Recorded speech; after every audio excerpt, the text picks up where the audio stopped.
Histórias que inspiram. Depoimento de Carlos Magno Gomes de Souza. Entrevistado por Eduardo Barros e Luísa Paiva. São Paulo, 27 de julho de 2016. Entrevista número HINSP HV 006. Realização Museu da Pessoa. Vou começar, Carlos, pedindo para você nos dizer o seu nome completo, local e a data do seu nascimento. Meu nome é Carlos Magno Gomes de Souza, sou nascido e criado em Volta Redonda, estado do Rio de Janeiro. Sou nascido dia 3 de janeiro de 1969. Ô Carlos, e o nome dos seus pais? Nome de pai, Davi Alves de Souza e mãe, Terezinha Gomes de Souza. Você tem irmãos? Tenho duas irmãs. Fala o nome A mais velha é Adriana Maria Gomes Ferreira, casada, 3 filhos. Eu sou do meio e a mais nova, Simone, que é solteira. Seus pais são vivos ainda? Mãe falecida, pai ainda vivo. Pai tem 83 anos. Fala um pouquinho deles, a história deles, onde eles se conheceram. Minha mãe é nascida em Ervalha, estado de Minas Gerais, e vieram para Volta Redonda, onde Volta Redonda tem a Companhia Siderúrgica Nacional, a CSN, o qual era um distrito de Barra Mansa, depois feita a emancipação. Essa história eu conto porque meu pai era de Coatis, estado do Rio de Janeiro, também saiu da região de Coatis, que é uma parte do município de Barra Mansa, e todos foram para Volta Redonda. Chegando em Volta Redonda, minha mãe era funcionária das Lojas Americanas e meu pai saía da siderúrgica para paquerar minha mãe nas Lojas Americanas. Os dois se encontraram, se conheceram e dali para frente surgiu a família Souza. Fala um pouquinho deles, assim. Como é que é a personalidade do seu pai? Como é que era a sua mãe? Conta um pouquinho deles. Minha mãe faz aniversário em julho, é uma pessoa calma, bonífica, mas eu conheci ela há muito pouco tempo. Quando eu tinha 11 anos, ela teve um AVC e faleceu. Mas sempre foi uma pessoa muito proativa, sabia resolver bastante coisas, cuidar muito bem dos filhos, fazia uma boa comida. E meu pai era metalúrgico, era mestre em caldeiraria pesada, mexia com boa parte com materiais de aço na CSN. Pessoa muito nervosa, faz aniversário dia 21 de abril, um leonino, muito nervoso, mas depois que eu fui fazer algumas testes de técnico dentro da companhia, eu entendia por que meu pai era muito nervoso. Que o setor som, que era o emblema da área dele, acima de 90 decibéis de barulho o dia inteiro e barulho, cheiro de gás, então por isso irritava muito ele. Não tinha muita calma com os filhos, era uma pessoa muito boa, mas isso atrapalhava um pouco o convívio. Mas até hoje, tem 83 anos, fez 83 agora dia 21 de abril de 2016, e ele tem problema de diabetes, que é um caso da família dos dois lados, tanto de mãe como de pai. Vamos chegar nisso aí daqui a pouquinho. Antes eu queria só retomar o episódio da morte da sua mãe, uma época muito nova para você, né? Você se lembra disso? Assim, Foi em 1980, Volta Redonda era uma área de segurança nacional por causa da Companhia Siderúrgica Nacional. E no dia do acontecimento houve uma inauguração do Fórum de Volta Redonda. Como a nossa escola era uma escola militar, nós tínhamos que... Só um segundo. Não é meu? É o meu. A história do falecimento da sua mãe. Então, no dia do acontecimento houve a inauguração do fórum, eu estudava em escola militar, porque Volta Redonda era uma área de segurança nacional, era a época da ditadura militar, e nós tínhamos que representar a escola ao município e fazer as honras, né? O militar, coronel, ia para fazer a inauguração do fórum, e na parte da manhã até a hora do almoço eu permaneci ao centro da cidade e depois fui para casa. Na nossa casa existia uma área grande, e eu sempre gostei de criação, nós somos acostumados com criações, roças, coisas assim. Eu tinha feito um galinheiro há pouco tempo, fiz um banco no galinheiro para jogar milho para as galinhas. E no dia ela estava um pouco calma, não entendia por quê, porque ela não era daquele jeito. Eu fui dar milho às galinhas, quando eu sentei na madeira, ela veio, sentou do meu lado. E daqui a pouco ela veio e me encostou. Ela se debruçou como se tivesse caído de lado aqui assim. Eu falei, mãe, você tá pesada, não dá para ficar jogando milho para galinha se ela me encostar. E ela não saía, quando eu percebi ela tinha desmaiado. Naquele momento ela tinha acontecido um AVC. Tinha saído um pouco de sangue do nariz. Aí eu coloquei ela no banco e fui chamar os vizinhos.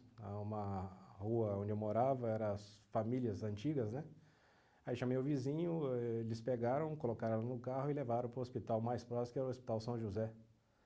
E dali para frente não vi mais, porque eu não fui no velório, não queria ver a outra parte. 11 anos de idade, a gente não entende muito bem o que é, mas teve um AVC fulminante. Não, já saiu de casa morta já.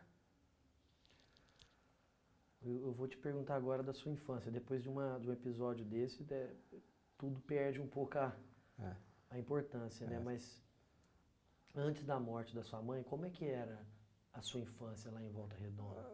A nossa família sempre foi uma família muito humilde, né? Pai metalúrgico, minha mãe não trabalhava, depois que ela conheceu meu pai e casou, ela não trabalhava mais, ficava em casa para cuidar das crianças, 3 filhos, já está de bom tamanho já, para administrar uma empresa chamada Lar.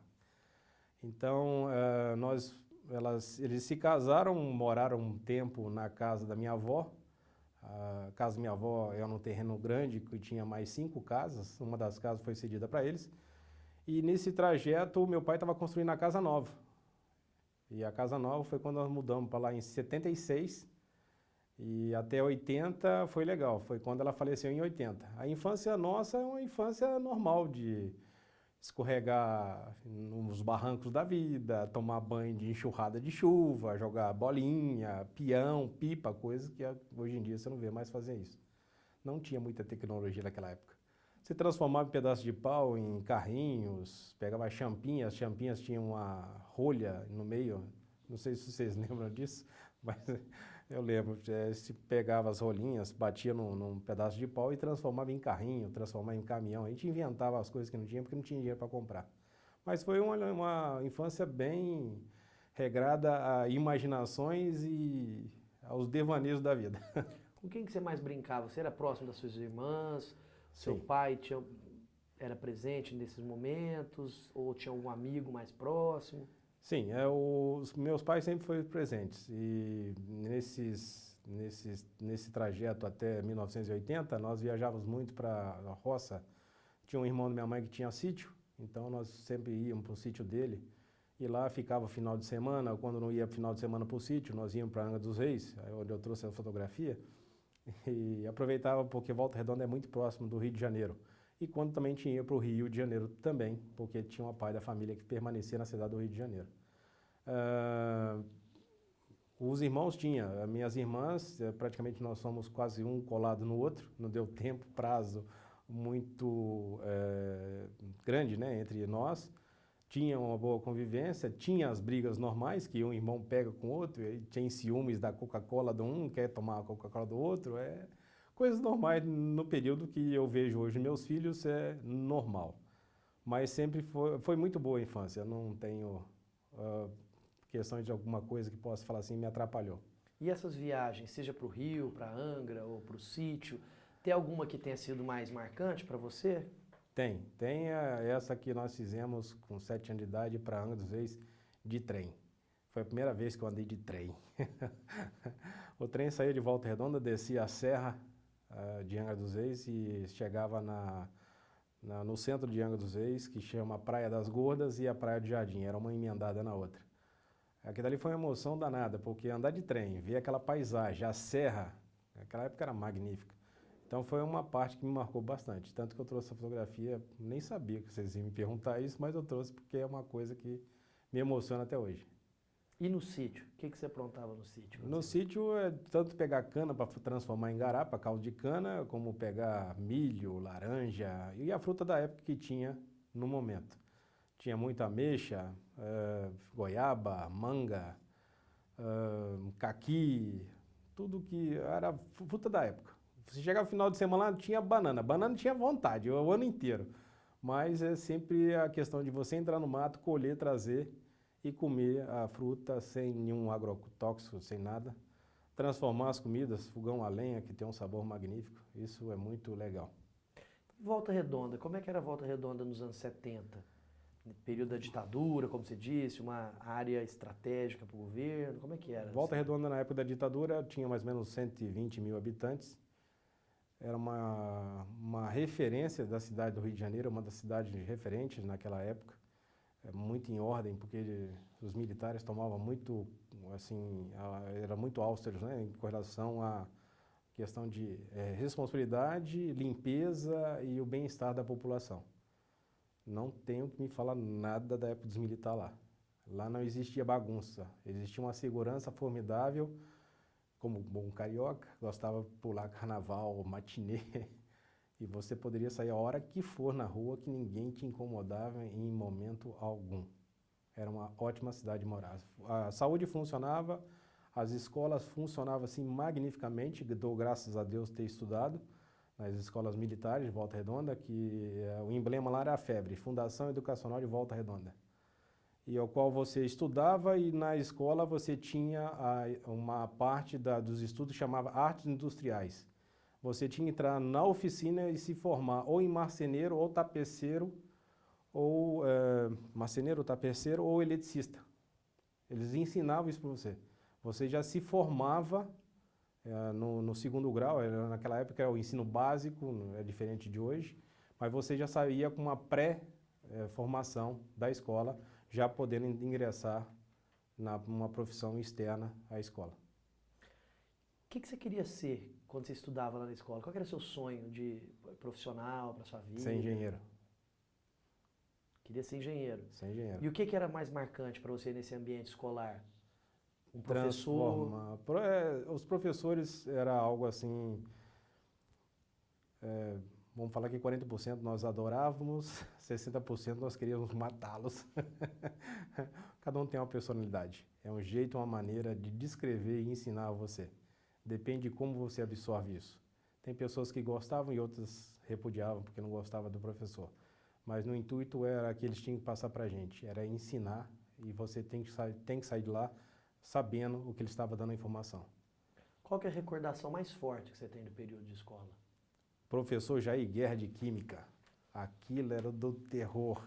Química, eu detestava química. Tabela periódica, quando eu via, chegava a arrepiar aquele troço. Mas tinha que, igualzinho tabuado em matemática, tinha que sair na ponta da língua. E enquanto não aprendia a tabela periódica, eu não deixava eu passar de ano. Mas eu consegui passar de ano. Nós aprendemos, eu consegui memorizar e consegui fazer todos os trâmites normais de química naquele período. E a turma de amigos ali na escola? Você era um cara de turma, era mais isolado? Como é que era? Tinha uma turma de amizade, mas era muito uma amizade meio restrita. Não gostava muito de bagunça, não gostava de muita agitação. Tem os baderneiros e tem os amigos legais, que fazem de vez em quando umas pequenas bagunças. Então eu sou da parte mais restrita. Nunca fui muito de andar em bando. Amizade dava para contar no dedo. Mas o que vocês costumavam fazer, já virando ali mais... Jogar bola. Tinha um campo de várzea perto da escola. No fundo da escola, a escola que eu estudava de 5ª a 8ª série, chama João 23. No fundo da escola existia um terreno, um campo de futebol de terra magnífico, vermelho, e quando chovia, melhor ainda. Chegava em casa, já olhava para você e falei, cara, de onde você veio? Vim da lama. Era bola, era jogar bola. Aquilo era sensacional. Quando não era jogar bola, era empinar pipa. Era muito bom. Isso é um período muito bom. E aí, como você saiu da escola, você foi fazer cursinho mais pra frente? Como é que foi? Você começou a trabalhar ainda no período da escola? Aos 15 anos eu comecei a trabalhar numa serralheria, que existe até hoje em Volta Redonda, se chama AB Guimarães. É uma serralheria de esquadria de ferro e alumínio. Eu entrei como auxiliar e permaneci lá até os 17 anos. Como é que era o seu trabalho? Seu dia a dia de trabalho nessa época?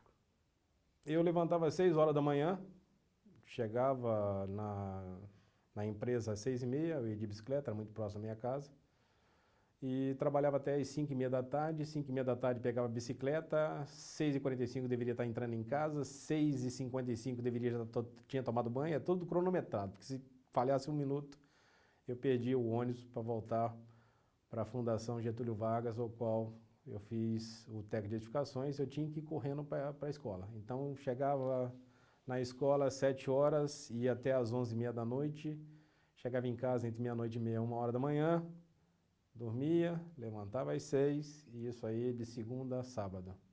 Domingo a gente soltava um pouco a vontade de dormir, dormia até umas 8 horas, depois pegava a turma e ia jogar bola. Essa era a nossa rotina. E depois da serralheria? Depois da serralheria foi do 15 até os 17 anos. 17 anos eu entrei, prestei vamos falar assim, um pré-vestibular numa empresa de engenharia chamada Serp Couto Engenharia, em Barra Mansa. Barra Mansa e Volta Redonda é muito próximo de São Paulo e São Bernardo do Campo. Você passa sem você notar que você passou das cidades. Então eu fui trabalhar em Barra Mansa, na Serp Couto Engenharia, era auxiliar de desenho e mexia com construção civil. Então mexia com projetos de edifícios residenciais e casas de 2 pavimentos, 3 pavimentos, de acordo com o que tinha lá no momento. Então se fazia desenhos de civil. Naquela época existiam as pranchetas, o papel vegetal, o nanquim, o normógrafo. Eu guardei todo esse material para mostrar para meu filho como as coisas eram duras antigamente. Hoje você entra no AutoCAD, você compra um programa, você só coloca as áreas e ele transforma para você o que você quer. Naquela época não, lá você tinha que demonstrar que você sabia desenhar. Então tinha todo esse material, eu guardei até hoje e eu fazia desenho, era responsável. Depois fui para a parte responsável de desenho e com 18 para 19 anos eu vim embora para São Paulo. Antes da mudança, esse tempo todo você morava com seu pai? Meu pai. E como o seu pai tocou a vida dele depois da morte da sua mãe? Ele teve outro relacionamento? Como é que era? Em 1980, meu pai, assim que minha mãe faleceu, meu pai chamou a mãe dele e as 2 irmãs dele, que são solteiras, para morar com a gente, em casa. Nossa casa era grande. Então, a minha avó paterna veio morar com a gente e minhas outras 2 tias, a Tereza e a Cidinha, veio morar com a gente para cuidar da gente, né? Porque a gente era muito pequeno. A minha irmã mais nova tinha 8, eu tinha 11 e a minha irmã mais velha tinha 13. Então, eles vieram morar com a gente e daí ficou... Minha avó faleceu, minhas 2 tias ainda permanecem junto com meu pai na minha casa. Meu pai não casou mais, nunca mais. E ele mora lá em Volta Redonda ainda? É. Com as irmãs? Com as irmãs. Esse tempo todo, que interessante. E sua vinda para São Paulo? Por que você veio para São Paulo? Não gostava do sistema carioca de trabalhar. Eu sou uma pessoa que durmo muito pouco. Eu acho que dormir é uma parte desnecessária da nossa vida. Acho que dormir a gente perde tempo. Sou uma pessoa um pouco agitada, sou capricorniano e gosto de trabalhar. Gosto de ter meu dinheiro, gosto de desenvolver as coisas. Se eu vejo algum detalhe que dá para aprimorar, a gente aprimora. É por isso que eu gosto de engenharia.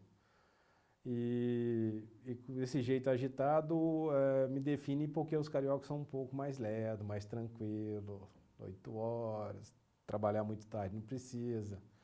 E isso eu fiquei indignado. E aí teve um tio, da parte de mãe, que morava aqui em São Bernardo do Campo, o Antônio Gomes, me chamou para vir, porque tinha uma empresa de engenharia, estava precisando de pessoas para trabalhar e tudo mais, e vim para cá, para São Bernardo do Campo, com 18 para 19 anos.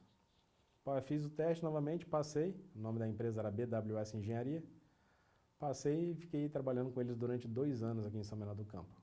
Quando você veio, você foi morar onde? Com seu tio? Como é que foi essa chegada aqui em São Bernardo? Fui morar com meu tio. Meu tio morava em São Bernardo do Campo, na Avenida da Senador Vergueiro, no Jardim do Mar, num ponto mais conhecido de vocês aqui, próximo da Cidade das Crianças, que é um ponto muito conhecido de São Bernardo do Campo.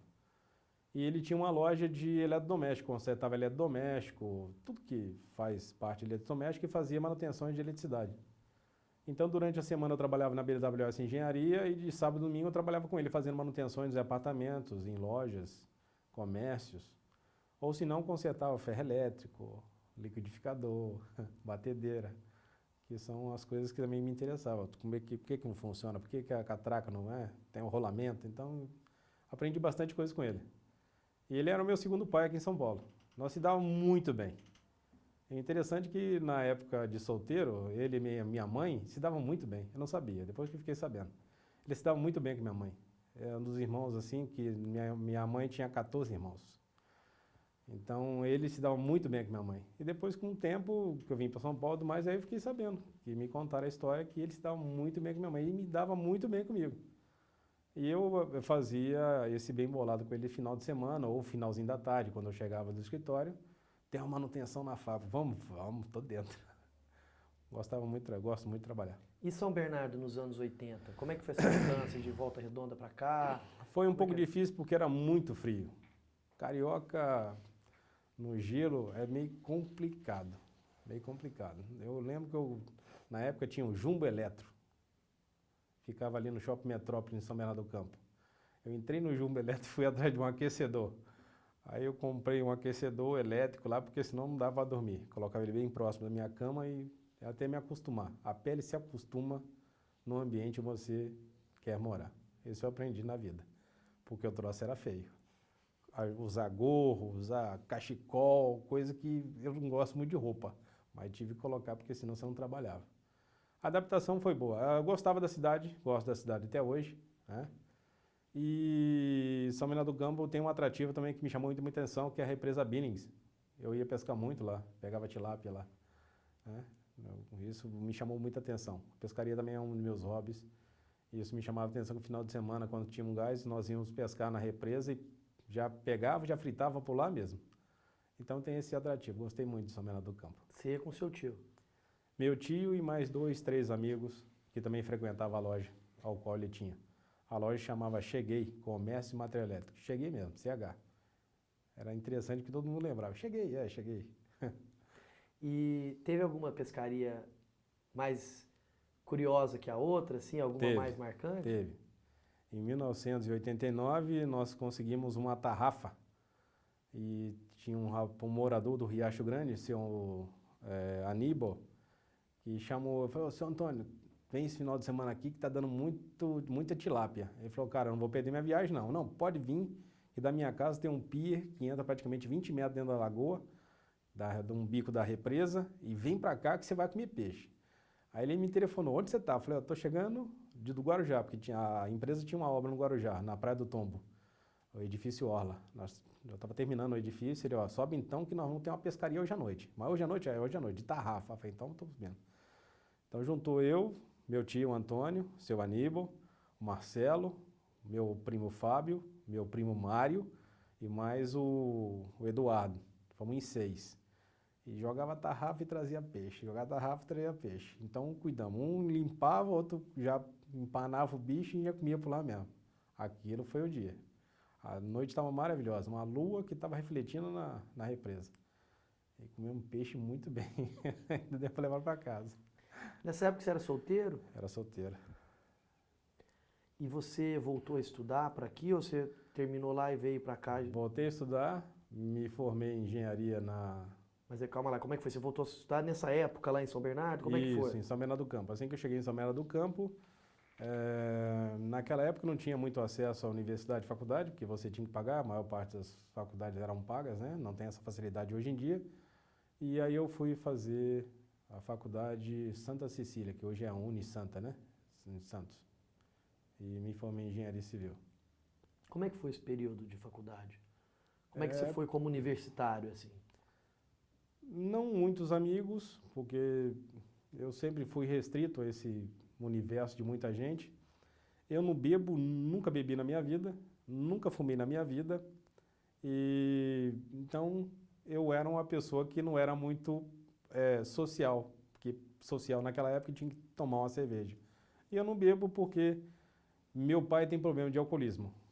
Já na época, alguns anos atrás, a família inteira tem problema com álcool. E isso, a maior parte dos meus tios morreram de cirrose hepática. E aí, vendo a situação, né, de pessoas alcoolizadas, é meio complicado. Então, eu resolvi, minhas irmãs e alguns primos, resolvemos não adquirir o álcool na vida. Porque era muito... aborrecia demais. Porque quando a pessoa bebe demais, fora, extrapola do negócio, atrapalha a vida. Então, resolvemos não beber. E eu nunca bebi na vida. E nunca fumei também, não. Aí você se formou e foi trabalhar onde? Continuou trabalhando na mesma empresa? Saí da BWS, junto com meu tio, eu montei uma empresa, Construções e Reformas Mag Limitada, ao qual prestava serviço de administração técnica e administração de obra. Isso se deu até 2005, e depois de 2005 Fiquei mais 3 anos numa empresa de construção civil, em São Bernardo do Campo, a Jaci, e depois eu ingressei em 2008, que tem um período, né, 2005 a 2008, antes do acontecido, que é o qual apareceu o diabetes na minha vida, eu fui trabalhar na CPI Engenharia, uma empresa de pré-moldados. Isso eu permaneci até o ano passado, novembro do ano passado. E de novembro do ano passado para cá eu estou na Suprimed, uma empresa de distribuidora de produtos hospitalares da Johnson & Johnson do Brasil.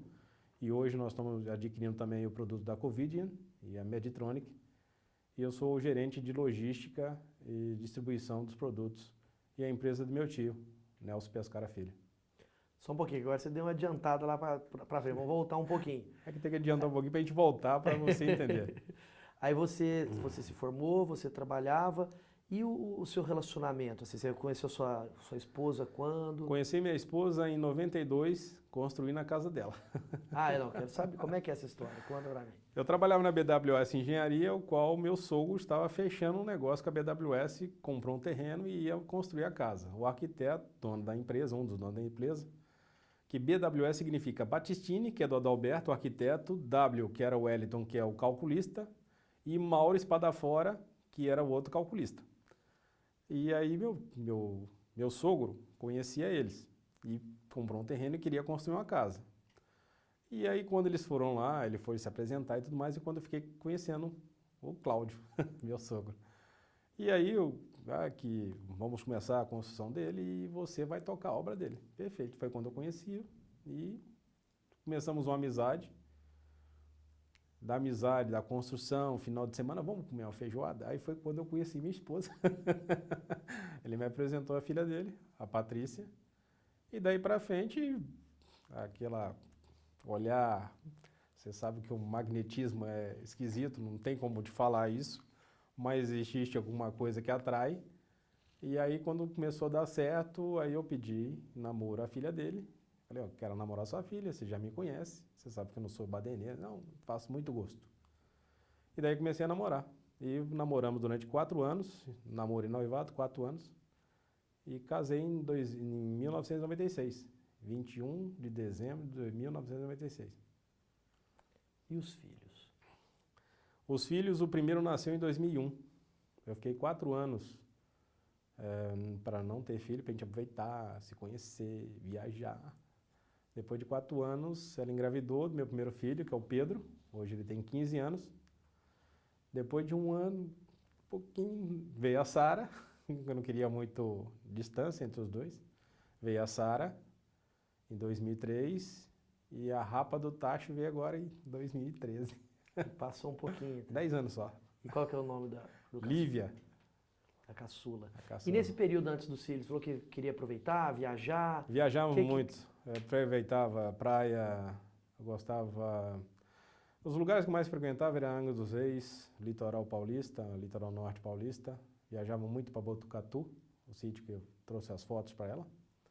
Botucatu, roça, Rio de Janeiro, cidade do Rio de Janeiro, Visconde Mauá, Parque Nacional de Itatiaia, Campos do Jordão, por aí fora, Caldas Novas, aí você viaja para o Brasil inteiro.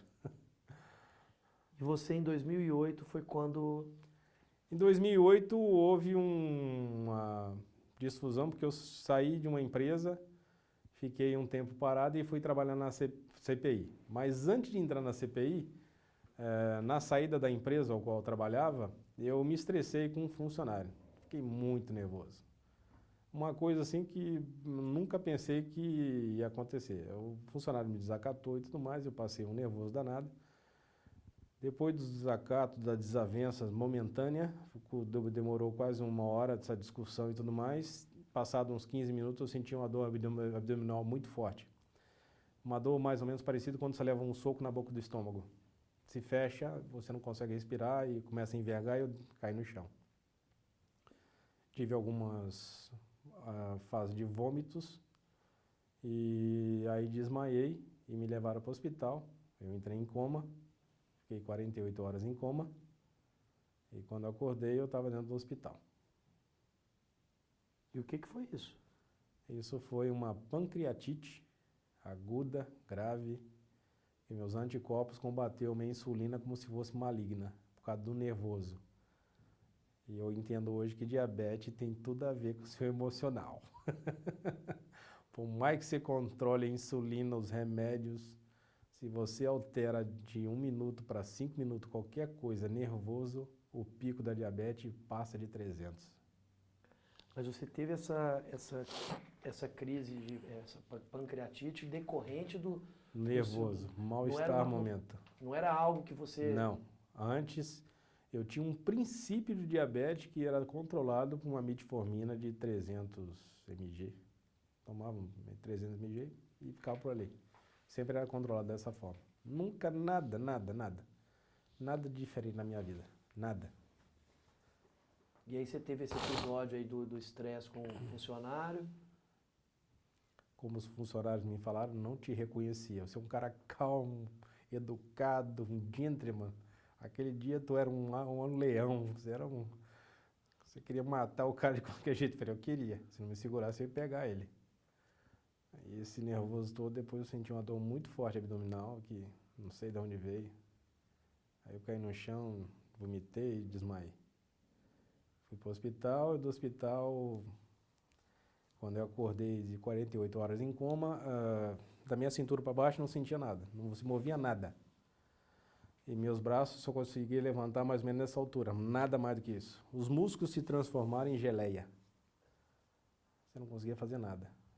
Tudo que era músculo do seu corpo, você balançava assim, é geleia. Aquilo me assustou.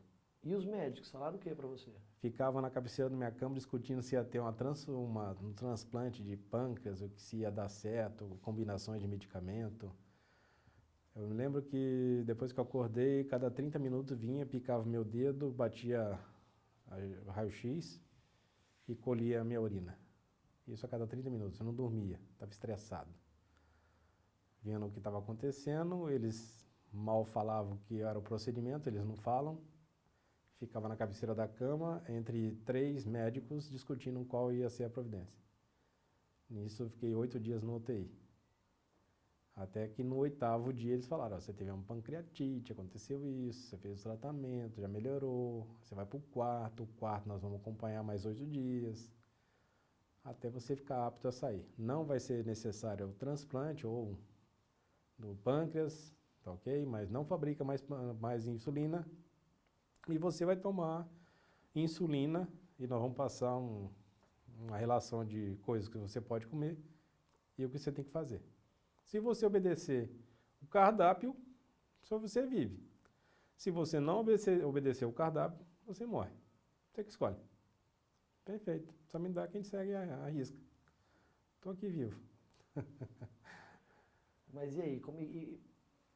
Nesses 8 dias depois no hospital, aí você foi imagino, inteirando da situação, porque afinal de contas você tinha acabado de sair do período de coma. Foi. Como é que foi receber esse diagnóstico do diabetes? Olha, eu não sou uma pessoa muito, assim, melancólica. Ai, que eu sou doente. Não, eu não sou muito, não. Eu sou mais de encarar a realidade do jeito que ela é. Se é diabético, eu sou diabético. Se vou ter que passar por isso, eu vou passar por isso. Você tem que aplicar insulina, eu mesmo aplico insulina. Eu conheço pessoas que não gostam de aplicar insulina. Convida outras pessoas, vai na farmácia, mas eu sempre apliquei a minha insulina. Aplico na parte abdominal, na perna, ou dentro da perna, onde é indicado. Existem alguns demonstrativos onde você pode aplicar a insulina. Sempre apliquei minhas insulinas, faço as minhas menções, os dedos estão tudo furados, faço minhas menções e faço o controle. Durante 7 dias, um dia eu exagero na comida, faço bem que bem entende, porque ninguém aguenta. E durante o restante, a gente controla com verduras, arroz integral e tudo mais. É isso que eu queria perguntar para você. Como é que foi a mudança na sua vida, depois que você saiu do hospital? A adaptação demorou 1 ano e meio para você cair na real mesmo, o que você podia fazer e o que você não podia fazer. O corpo pede. O corpo pede. Eu estava acostumado a comer carne de porco, pernil, leitão à pururuca. Nada disso pode, porque o diabetes ele acompanha o triglicéridos e o colesterol.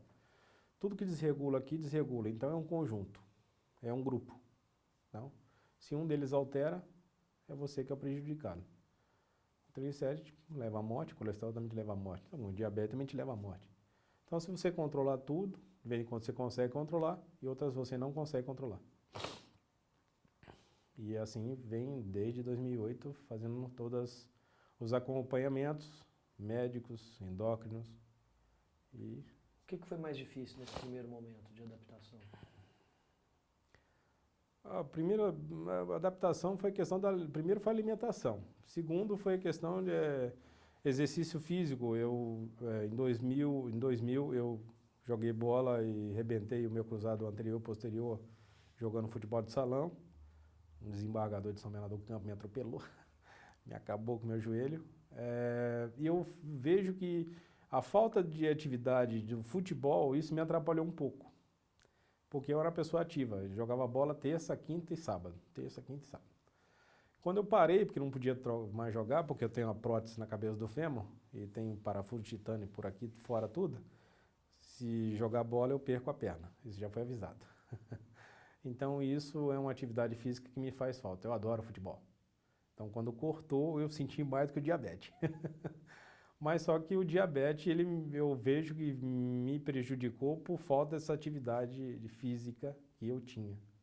Que se eu não tivesse cortado eu estaria ainda apto sem problema de diabetes. Então foi um acúmulo, porque escritório de engenharia você não faz atividade física no total que você deveria. Você tem que ficar acompanhando obra, você sobe uma escada e tudo mais, você anda, se você colocar um velocímetro, né, em você andava praticamente 10 a 15 quilômetros por dia dentro de uma obra. Você sobe escada, desce, vai avião, então você roda o dia inteiro.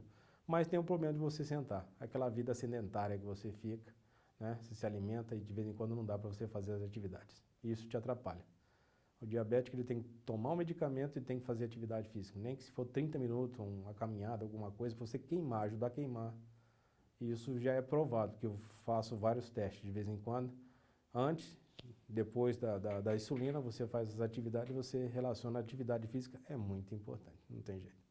Agora, você disse que foi difícil primeiro a questão da alimentação, depois te disse que você não poderia mais jogar bola. Agora, um momento específico que você se viu numa dificuldade ou num desafio a vencer, ou um momento que te deixou mais para baixo? Reforçar a musculatura do corpo, porque aquilo que você tinha transformado em gelatina, você tinha que voltar a ter energia novamente. E o teste que eu fazia, quando eu levantava, pegava um saco de açúcar de 1 quilo, você não conseguia passar disso aqui. Você fazia uma força desgraçada, você não conseguia. Então você tinha que fazer atividades, você tinha que fazer algum tipo de flexão e tudo mais, aí você sabia que você conseguia levantar 1 centímetro. Passado mais uma semana, mais 1 centímetro, até que você conseguia levantar o braço com um peso na mão.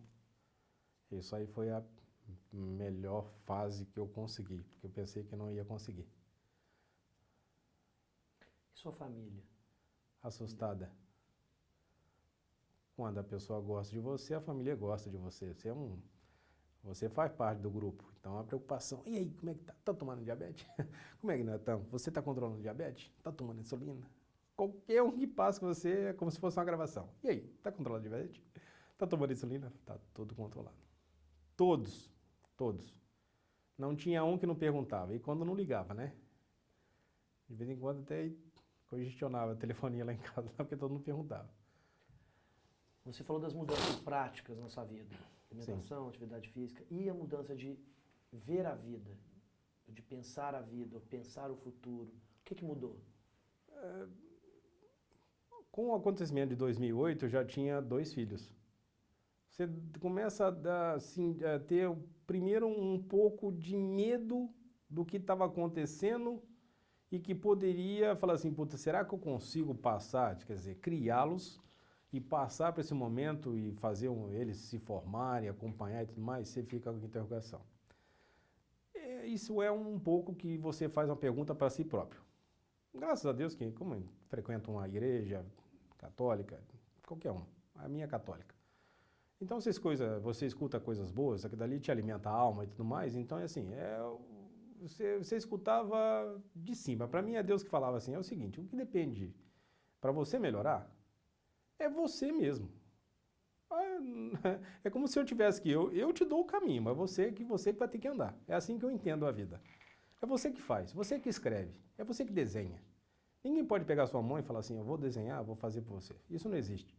É você que tem que fazer. Então a força de vontade tem de você. Então isso me acendia o fogo que eu tenho, e agora está melhor ainda, mais quente ainda, de mostrar para você que você tem capacidade para isso. E você tem que vencer a barreira. E desafia comigo mesmo. Eu acho que todo ser humano que gosta de desafio é dessa parte que caminha. Então você tem possibilidade? Tem. Tem como conseguir? Tem. Tem força de vontade? Tem. Então não falta nada. Então você tem que colocar agora em prática. Que falar é bom, mas agora tem que colocar em prática. E está dando certo até hoje. Nessa sua convivência desde 2008 com diabetes, qual passagem te deixou mais gratificado no sentido assim, eu estou conseguindo fazer isso? É esse momento da questão da musculatura. A musculatura, a reação do corpo é algo assim magnífico. E 2008 até mais ou menos 2009, a dificuldade de você fazer certos tipos de exercício te atrapalha. Né? A questão de ereção, a questão de mobilidade, isso te atrapalha. Tudo que envolve músculo do corpo desaparece. Né? Então, a atividade física, eu notava que quanto mais atividade física, pelo menos 3 vezes por semana, com mais ou menos 40 minutos, o corpo dá uma reação melhor no outro dia. Você sentia mais forte, você sente isso. Então, isso para mim foi muito gratificante. Isso aí me deixou bem contente. E nesses 7, 8 anos, com 8 anos, né, com diabetes, teve algum episódio ou provavelmente teve, conta pra gente algum episódio de crise de hipoglicemia? Hipoglicemia dá para contar no dedo. Eu tive hipoglicemia, eu acho que umas 9 meses. De 8 anos eu tive 9 vezes. 9 vezes. E aconteceu durante a madrugada e também não foi aqui em casa. Foi quando eu estava fazendo a obra da Fiat lá em Goiânia, em Pernambuco. Essa nova fábrica da Fiat que está fazendo esse Jeep Renegade. É porque eu injetei uma quantidade de insulina, uma unidade a mais que deveria. Eu acordei de madrugada, estava 71 e você acorda, tem muita facilidade de acordar, não tem sono pesado. Você se sente zonzo, você se sente meio bobo, aí você sabe que está com hipoglicemia. Então, mas eu sempre deixo barra de chocolate, bebidas, sucos na geladeira com açúcar. Você toma, é igualzinho o Popeye. 10 minutos você comeu espinafre, cara, você sente o herói. E acontecia isso mesmo. Tinha uma baixa muito grande, você sentia meio mole, de vez em quando era difícil caminhar até a geladeira, ou pegar o chocolate, você come, você conta 10 minutos, você reativa novamente, você sente energia no corpo novamente, aí volta tudo normal. É como se a bateria tivesse descarregado. Essa foi a última crise que você teve? Essa que você... Foi. E qual foi a mais assim grave, o que mais te surpreendeu? Todas foram mais ou menos nesse padrão. Não teve uma que assim que eu não consegui chegar até a geladeira ou pegar alguma coisa ou cair no chão. Não teve esse episódio. Mas todas elas foi nesse mesmo. Você se sente esquisito. Dormindo você se sente meio bambo e é difícil você levantar. Você consegue caminhar até você pegar. Dá uma tremedeira. Isso também é reativo do momento. E você não consegue controlar, e você aí depois quando você bebe alguma coisa, ou pega açúcar e tudo mais, aí daqui a pouco você volta ao normal. Geralmente eu sentava na sala, ou sentava na cama, mantinha o corpo em pé aqui assim, e aí voltava ao normal. E o monitoramento do nível de glicose? 6 horas da manhã, meio-dia, 18 horas e 21 horas, 4 vezes todo dia. Você acha, te incomoda a picada, não incomoda? No início incomodava, brother, porque quando pega na ponta do dedo, e o desgraçado do dedo, ele começa a vazar sangue, e de vez em quando você acerta, ele sai um pouquinho de sangue, mas de vez em quando não sei o que acontece, você pega aí na ponta do dedo, que você aperta assim, mas injeta em você, injeta na sua roupa. Eu passei por dificuldade, em plena mesa de reunião, eu estava fazendo o teste meio-dia, porque eu estava na plena reunião, mas tinha que clicar. Então, clica aí o dedo, senão você vai ficar passando mal. Clicava, mas quando apertava assim, bicho, vazou na mesa de reunião tudo. Isso é um transtorno. Você não sabe onde você vai pegar no dedo. Você tem 10 dedos, você utiliza os 10. Aí de vez em quando pega num negócio e quando você aperta assim, mas sai, mas espirra mesmo. O troço é impressionante. Sem você saber, né? Porque geralmente eu coloco a canetinha número 4, pá, bem leve, mas pega. E quando você espirra, mas espirra em todo mundo, cara. Então, você conta esse exemplo da da reunião e parece que as pessoas que estavam ali, pessoas que te conheciam, que levou. Agora, você teve algum momento, por exemplo, em que você estava fazendo um teste e com a pessoa do lado achou, se sentiu desconfortável, te olhou de um jeito assim, o que está acontecendo? Vira a cara. Vira a cara, sai da sala, porque não pode ver sangue, não pode ver picada, não pode ver agulha, não pode ver... Você encontra um universo de pessoas que tem vários problemas de visualizar o problema que você tem. Desde você levantar a blusa e injetar a seringa, como você pegar a seringa e tirar do frasco a insulina, não pode ver seringa, não pode ver sangue, não pode ver aparelho, tem fissura. Tem um que quase desmaiou na minha sala, porque eu não sabia qual era a reação dele. Mas só que na minha sala sempre tem um frigobar e minha insulina está lá dentro. Eu tiro, já acabou. Quando ele viu, o cara quase desmaiou. Ele bambeou as pernas e puf, sentou, quase que foi no chão por ver essa cena. Tem pessoas que têm medo, né? Eu acredito que tem algum problema do passado, infância, que tem medo dessas coisas. Então não pode ver sangue, não pode ver seringa, não pode ver nada que direciona essa parte médica. E especificamente no que diz respeito ao monitoramento da glicose, outras passagens como essa, por exemplo, da reunião, você lembra alguma para descrever que tenha acontecido algo curioso ou desagradável, ou mesmo engraçado, ou que te chateou, enfim? O engraçado foi que teve uma reunião que tinha 22 pessoas dentro da sala, as 22 queriam fazer o teste para saber se estava com diabetes. Aquilo foi hilário, porque eu peguei meu aparelho, eu sempre ando com meu aparelho. Eu coloquei em cima na mesa, falei, dá licença que eu vou...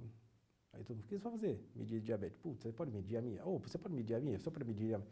Os 22 mediram diabetes e descobrimos que tinha 3 que estavam com 400 e glicose em cima e não sabia que estava com esse problema. E foram encaminhados para o departamento médico da obra, e da obra foram para o hospital e ficou sabendo que era diabético e tinha que começar a tomar uma metformina da vida. Aquilo foi legal, né? Porque assim, eu ando com meus apetrechos de diabetes. É o meu, eu chamo meus estojos primeiros socorros. Então eu sempre ando com aquilo. E engraçado foi isso aí. Numa reunião, os 22 que estavam na sala, comigo era 23, os 22 quiseram clicar o dedo para descobrir se tinha diabetes, e 3 estavam com diabetes totalmente alterado. Qual que você acha que é um dos ou o principal desafio que você tem pela frente convivendo com o diabetes? O principal desafio é querer saber até onde eu vou. São as perguntas sem resposta. E a resposta é que eu falei agora há pouco. Depende de você. Tudo depende de você. Se for um cara muito relaxado, não faz o controle, não coloca a insulina, o corpo ele vai se minando e vai se apodrecendo aos poucos. É assim que eu penso. Se você for um cara que acompanha, faz as coisas direitinho, faz todo o medicamento, faz acompanhamento, eu acredito que eu permaneço bastante tempo aqui. Tive contato com outras pessoas que já têm mais ou menos 22 anos, 26 anos com esse problema com insulina e tudo mais, vivem uma vida normal, muito boa, e não falam nada, falam que é só controlar e saber levar a vida. Então é isso que eu faço. Para você, o que é viver plenamente? Viver plenamente é ter uma boa família, saber curtir meus filhos, minha família, não a núcleo, a família total. Gosto de viajar, gosto de pescar, gosto de ir na praia, gosto de sítio e viver da melhor forma possível, sem muita extravagância, sem muito espetáculo, não gosto disso, sou um cara meio recatado. E gosto de conviver com as pessoas, gosto de fazer amizades. Gosto de fazer amizade, gosto de fazer meus trabalhos, tanto na parte de engenharia como na parte da distribuidora. Isso eu gosto, amo fazer, trabalhar.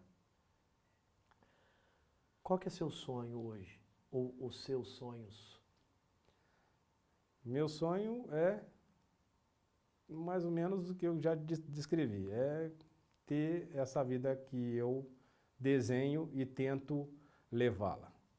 Por que eu falo assim? Porque você não consegue controlar filhos, você não consegue controlar outras pessoas. Mas se você mostra que as coisas que você faz são boas, e que você mostra são coisas boas, e eles trilham o mesmo caminho, isso me dá ânimo, porque demonstração, as coisas que a gente faz, isso me deixa muito grato. E aí eu convivo com eles, a gente fica se acostumando, a gente vê as coisas, o filho vai crescendo, ele começa a ter umas manias que você não sabia. Você vê a pequena crescendo, aí você vê que os neurônios dela começou a nascer, que ela já falava errado, agora já não fala mais. Isso acontece num período de 15 dias, 30 dias, vai nascendo neurônio, vai pegando outras formas. Eu adoro isso. Adoro Como é que é a isso. sua relação com seus filhos hoje? Tem a mais novinha, tem os outros dois que já são jovens. O que você gosta de fazer com eles? Como é que é a convivência com eles? Esse mês é mês de férias de escola. Nós temos uma casa em Bertioga, num condomínio fechado, porque a nossa casa aqui em São Bernardo do Campo não dá para andar com bicicleta na rua e os caras levam. Infelizmente. Então nós temos uma casa no condomínio fechado lá, eles vão passar férias e quando chega lá é bicicleta, andar na praia, ir para a praia, sentar em frente ao mar. Aí a pequenininha mexe com areia, faz castelo de areia, aí você faz junto castelo de areia, joga areia para cima, aí você come areia, as coisas habituais de uma família. É isso que eu gosto, é esse âmbito que eu gosto. Legal. Tem alguma coisa que eu não te perguntei e que você gostaria de contar pra gente? Acho que relativo ao nosso, a expectativa da entrevista, acho que as piores já falamos, é a questão do que eu passei, sobre como é que o corpo absorveu esse problema, a falta de musculatura e tudo mais, os medicamentos, a questão do uso dos equipamentos, como é que perante as pessoas, né, você próprio.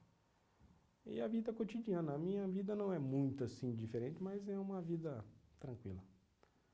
O que você achou de contar a sua história pra gente aqui? Eu acho bom quando eu fui convidado, nós se conhecemos pela e-mail, né? Eu pensei que você era mais velha. Eu tinha conversado com ela que eu acho interessante porque é bom divulgar o que a gente tem. A gente tem uma falta muito grande sobre a questão de o que é diabetes. O que é diabetes? Existem 3 tipos de diabetes. O diabetes 1 e o diabetes 2. Cada um tem um grau vamos falar assim, de tratamento, né? E é bom que vocês façam isso porque é bom esclarecer. Existem muitas informações, mas as informações exatas nós não temos. Olha que eu pesquiso. Eu entro em sites, eu entro em um monte de lugar. Meu pai recolhe, meu pai gosta muito de ler. Meu pai é da época das revistas Seleções, não sei se você sabe. Seleções é uma revista muito antiga. Então meu pai lê muito. Então meu pai pega a revista de 1963, 65, me apresenta. Tem coisas que de 63 já eram descritas que hoje já é coisas já resolvidas, mas ele traz para a gente ler e tudo mais. Então isso é muito importante para difundir, mostrar o que é real. O que não é fictício, tem que ser real. Porque a gente precisa de apoio. Nós precisamos de apoio. E quanto mais apoio, descrever o que é a doença, o que a gente pode fazer, como é que nós podemos resolver, como é que nós podemos fazer um bom tratamento, isso é muito válido. Você falando nos mostra, se sugere uma pessoa que lida muito bem com a situação. Você contou episódios aí dos seus monitoramentos, ou mesmo da aplicação de insulina, que mostra uma pessoa que lida bem com isso. Outras pessoas que a gente já entrevistou aqui têm relações com mais constrangimento ou menos bem resolvidas, digamos assim, que às vezes esconde, às vezes prefere não falar. Você nessa situação mais bem resolvida, você já encarou algum tipo ou percebeu algum tipo de preconceito? Você falou já dessa coisa da pessoa não poder ver a agulha e tal, mas alguma coisa assim que tenha te causado desconforto no sentido assim, de alguém se preocupar demais ou de alguém te tratar diferente por causa do diabetes? Diferença por ter diabetes nunca aconteceu, mas preocupação eu tenho. Tem 3 tias que algo assim, como me conhece desde pequeno, nascido, tem uma preocupação assim horrenda. E no início era telefonar praticamente quase o dia inteiro, toda dia, todo momento, até você mostrar a elas que está tudo bem, está controlado e a vida segue. Porque praticamente ela queria ficar do seu lado praticamente 24 horas para te ajudar a aplicar, para você fazer menção. Não, não precisa disso. Tá tudo bem. Aí você tem que mostrar. Preocupação existe sim. A pessoa quando ama, vamos falar assim, a palavra amor é muito lindo escrito. Mas depois que você convive com, você sabe, existe vários tipos de amor, né? O amor com a esposa, amor com os filhos e tudo mais. Quando você sabe o todo, o grande, o que é amor, o amor contamina. Então quando a pessoa ama você, ela praticamente arranca com a roupa do corpo da sua vida para você. Então tem pessoas que são assim, almas que são gêmeas. Então são suas tias, são sua esposa, pode ser um amigo seu, que ele identifica a alma muito paralela à sua. Então ela preocupa com você. Então eu entendo dessa parte. É assim que eu descrevo e alimento o meu pensamento e dá tudo certo no final. Posso só te perguntar uma coisa com Pode. relação ao controle assim com o médico? Sim. Você sempre teve bons médicos que te ajudaram nesse controle? Ou você passou em algum momento por algum médico que você achou que... Boa. Eu já estou no meu 15º médico. Esse é o que eu tive mais segurança. Márcio Kraukauer. É o que eu tive mais segurança. O que foram os problemas que você encontrou nos outros? É que a maior parte dos médicos não é que não interessa pelo seu problema. É que quando eu verifico, assim, eu sou engenheiro, mexo com muita gente, a gente começa, assim, eu ficar perto de vocês aqui, eu já começo a desenhar a sua personalidade, o que você gosta de falar, quais são os assuntos, você é a mesma coisa e ele é a mesma coisa.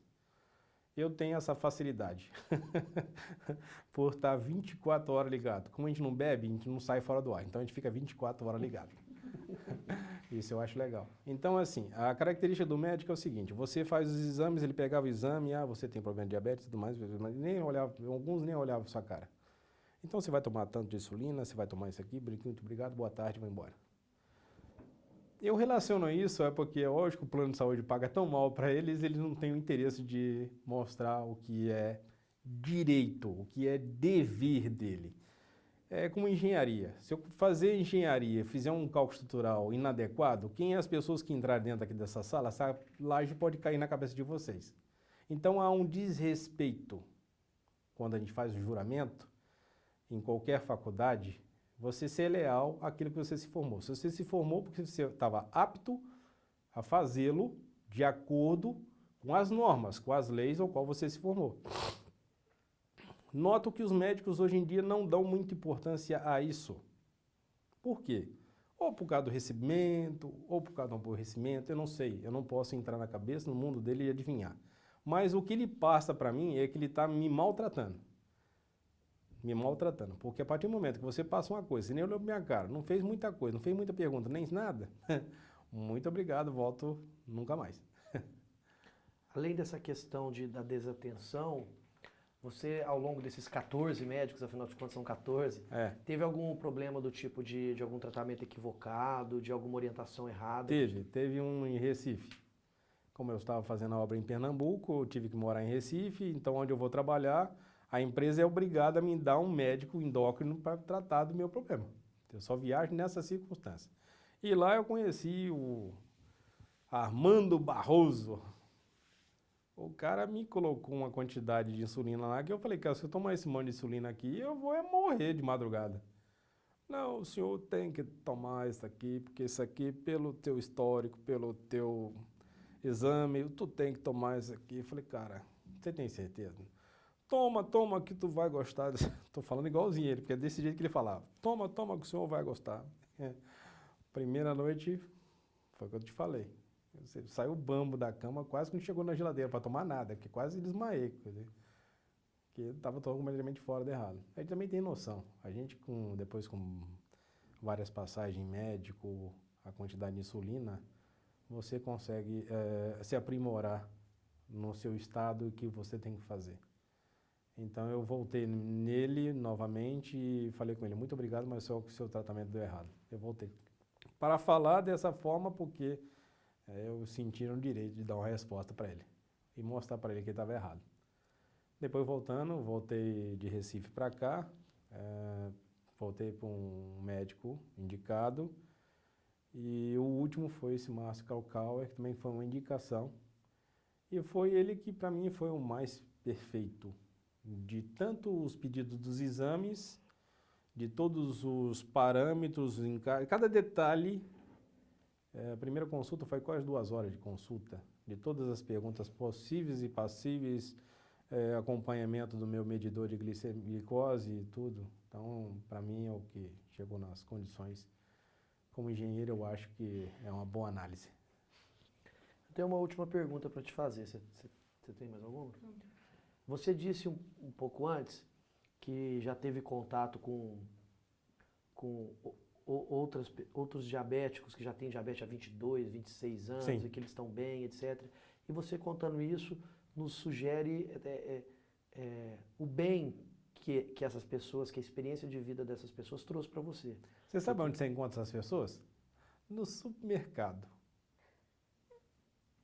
Ou se não, na farmácia de diabetes. Existe uma farmácia ali em São Bernardo do Campo, próximo da padaria Cidade das Crianças, que é uma farmácia voltada só para diabetes. Quando você chega lá, o que você encontra é diabético. Ou quando você vai no supermercado, nas gôndolas que tem lá light, zero açúcar, você encontra com os seus parceiros lá. E geralmente nós somos muito de conversar, diabético gosta muito de expor. Você é diabético? Ah, sou. Eu também sou. Aí a gente começa a conversar, de ficar 1 hora em pé do lado da gôndola, conversando. Por que a gente fala isso? Porque é o que eu tinha te falado. As informações que nós procuramos no site e tudo mais é alguém que escreveu. Mas geralmente são algumas pessoas que não têm diabetes. Descreveram porque fez uma pesquisa e colocou no site. Eu verifico muito isso. Mas conversar com pessoas que têm diabetes e sentem na pele o que é ser diabetes é diferente. Por isso que existe 3 tipos de diabetes. Então, cada pessoa vai descrever de a forma que você tem a doença. E conversando com as pessoas, ao vivo e a cores, o que ela faz, o que acontece e tudo mais, não tem coisa melhor do que essa parte de informação pessoalmente. O que foi a história mais impressionante ou mais emocionante? O que mais te acrescentou, alguma coisa que você já ouviu nessas conversas aí em supermercado? Foi uma senhora, Dona Adalgisa. Dona Adalgisa. 78 anos, na gôndola do Carrefour. Nossa, você toma coisa zerada, de vez em quando eu não gosto de coisa zero, eu gosto de tomar coisa com açúcar, porque eu não aguento esse gosto esquisito. Mas que gosto? É que o gosto diferente das que tem açúcar e tem a aspartame ou sucralose, tem gosto diferente. Falei, você sabe que a gente não distingue mais? O paladar nosso acostuma? E realmente acostuma. Diferenciar um adoçante de um açúcar, hoje quando eu tomo alguma coisa com açúcar, eu acho o açúcar ruim. Eu já não acho que o sucralose seja ruim. Você acostuma. E nada mais é do que o que você sente o sabor na língua e o seu cérebro começa a manipular. Nosso HD aqui em cima é formidável. Quando ele começa a absorver, opa, é isso aqui. Se eu tomo esse aqui, então é esse aqui que eu gosto. Ele começa a transformar. A mente humana é algo assim espetacular. É algo espetacular. E eu gosto de analisar essas coisas. Sou meio fuinha desse lado. Gosto de analisar essas coisas. E o que ela falava sempre é que eu gostava de tomar açúcar, porque não gostava dos gostos, mas... Eu falei, então a diabetes da senhora está sempre alta, menino. Chega a 300, chega a 400, depois tá com a insulina baixa. Mas quantas vezes você aplicar, quantas vezes for necessário, mas eu quero matar minha vontade.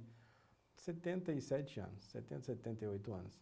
Não morreu até hoje, cara. Eu vou passar isso aqui com o pé nas costas. Então é isso que a gente faz na balança, o que dá certo.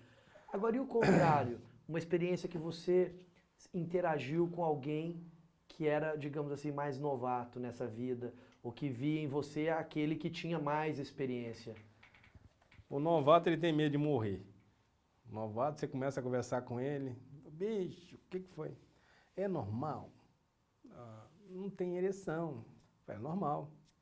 Você tem que tomar uma providência. A providência é que você tem que fazer atividade física, você tem que voltar ao normal. É como se você tivesse fraco e tinha que tomar um fortificante, um espinafre, pro pai ser o cara. É o que acontece com o diabético. O diabético, toda a parte muscular vai pro saco. O diabetes, ele come o músculo da pessoa. Tanto que urina muito, quando você está com problema de diabetes, você urina demais e começa a emagrecer.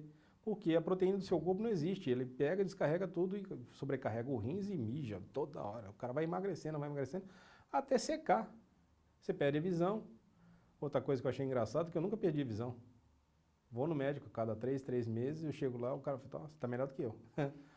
E eu pensei que ia perder a visão cedo, por causa da diabetes, eu não perdi a visão. Faço todos os testes cada 3 meses. E ele já perdeu a visão, já teve que usar óculos, então tem medo de morrer. E por isso que eu falo, a falta de informação. A falta de informação leva o cara na beira do abismo e só falta alguém falar assim, cai. Se tivesse informação, ele ficava uns 10 passos antes do abismo e tinha como fazer um viaduto para ele atravessar para o outro lado. É isso que eu tenho certeza que acontece, porque a gente não tem informação exata.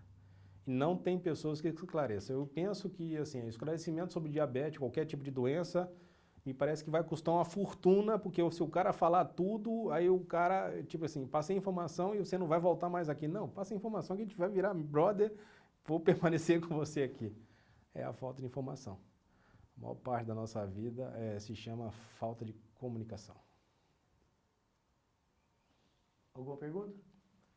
Queria te agradecer por ter compartilhado as suas informações. Obrigado a vocês. Com a gente, a sua história. Foi muito enriquecedor.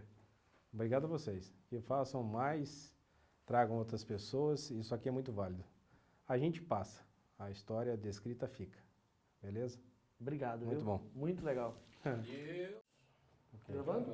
Carlos, brigadão por essa segunda parte da entrevista. Obrigado a vocês. A gente vai começar te perguntando como tem sido esses 10 dias com o Libre. Esses 10 dias de uso do Libre, tá? Primeira coisa foi a questão da instalação do sensor no braço. Eu achei meio... Para mim, não seria uma complicação muito acentuada, mas para outro tipo de pessoas eu acredito que isso me dê várias interrogações e medo de montar o sistema de adaptação do sensor no braço. São 2 peças, se encaixa, depois vai e aplica como se fosse uma injeção. Lendo o manual é bem claro, mas assim, para uma pessoa um pouquinho baixo, escolaridade ou cultura, eu acho que tem medo e eu acho que não consegue colocar. Tem que fazer um manualzinho melhor, um pouquinho mais detalhado, com fotografias, aí dá certo. Estou me colocando no lugar de vocês, tá? E como engenheiro, nós detalhamos para que ninguém faça nada de exato. Segundo foi a colocação, tudo ok, e alguma sensação ainda de dolor ainda no braço ainda. E a questão do uso do aparelho eu achei magnífico, porque a partir do momento que você ligou, você vem, passa o aparelho, faz a leitura e dá a coordenação de todos os dias, o gráfico, muito interessante. A gente ouvindo os depoimentos de vocês, a gente descobre que diabetes precisa ser levada no dia a dia, algo que você acompanha dia a dia. Não é simplesmente lá tomar um remédio, por exemplo. Não. É uma coisa de acompanhamento, faz parte do seu dia a dia. Ou pelo menos deveria fazer parte do dia a dia, né, de quem cuida do diabetes. Como o Libre entrou nesse dia a dia, nas práticas do dia mesmo? O dia a dia de um diabético consiste como você tem que tomar a água todo dia, porque é necessário para o corpo humano, e fazer as suas alimentações. Então o Libre faz parte desse conjunto. Porque sem ele, a questão da dosagem certa, o gráfico, as oscilações, isso é importantíssimo para a aplicação da insulina no corpo. Tá? E ele tem maiores esclarecimentos sobre os picos e perto de hipoglicemia. Ele dá uma exatidão melhor do que os outros aparelhos. E na comparação dele com os métodos tradicionais de monitoramento, como que você vê? A diferença dele para os métodos convencionais de você ficar picando o dedo, ele tem um pequeno retardo. Eu notei que quando você toma banho de água quente, bate no sensor, quando você, logo assim que você toma banho e bate o aparelho, ele dá uma diferença de 10 pontos diferente de um aparelho convencional. Se depois que você toma banho, fica 1 hora, 2 horas, mais ou menos, e aí volta a temperatura do corpo humano normalmente, ele dá uma diferença de 2 a 3 pontos só. Mas nada que faça uma preocupação ou um cálculo errado no cálculo da unidade de insulina no corpo. Mas eu digo assim, e no manejo em si da coisa? É muito fácil, é muito fácil. Tá? É um sistema muito fácil, um botãozinho só, ele aparece, pede para você passar no sensor, você passa automaticamente, em 2 segundos já te dá o número exato da glicose que você está com ela no momento no corpo. O fato dele ser mais fácil e mais prático de usar, de um modo geral, como você avalia a consequência disso para o monitoramento diário de quem tem diabetes, do nível glicêmico? É mais fácil, porque a sensação que você tem que toda hora pensar que tem que furar o dedo para colocar num aparelho convencional, ele não. Você pode fazer quantas medições você quiser durante o período do dia. Eu sempre faço às 6 da manhã, 10, meio-dia, 3 horas da tarde, 6 horas e 9 horas da noite. Então eu não tenho que picar várias vezes o dedo. Então isso me dá uma comodidade de poder passar só o sensor, ele me dá a leitura e eu fico tranquilo. Uma coisa que a gente estava até aqui falando com você antes da entrevista e que ficou bastante evidente na nossa primeira entrevista foi o seu discurso ressaltando a importância de ter acesso a conhecimento, a informação e de como isso ajuda no tratamento, no convívio com o diabetes. Fala um pouquinho como você acha que o Libre pode fazer parte dessa procura, dessa pesquisa, desse acesso a maior informação. Qual pode ser o resultado disso?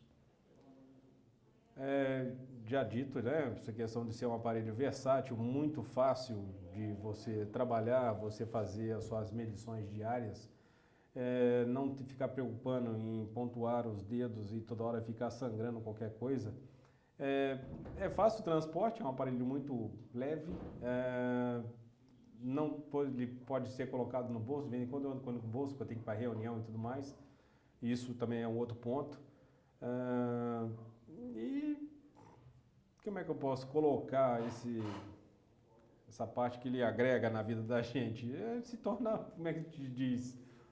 O celular faz parte da sua vida, você não consegue viver sem celular, hoje em dia está nesses pontos. E isso aqui para mim é meu segundo celular, eu não posso sair sem ele.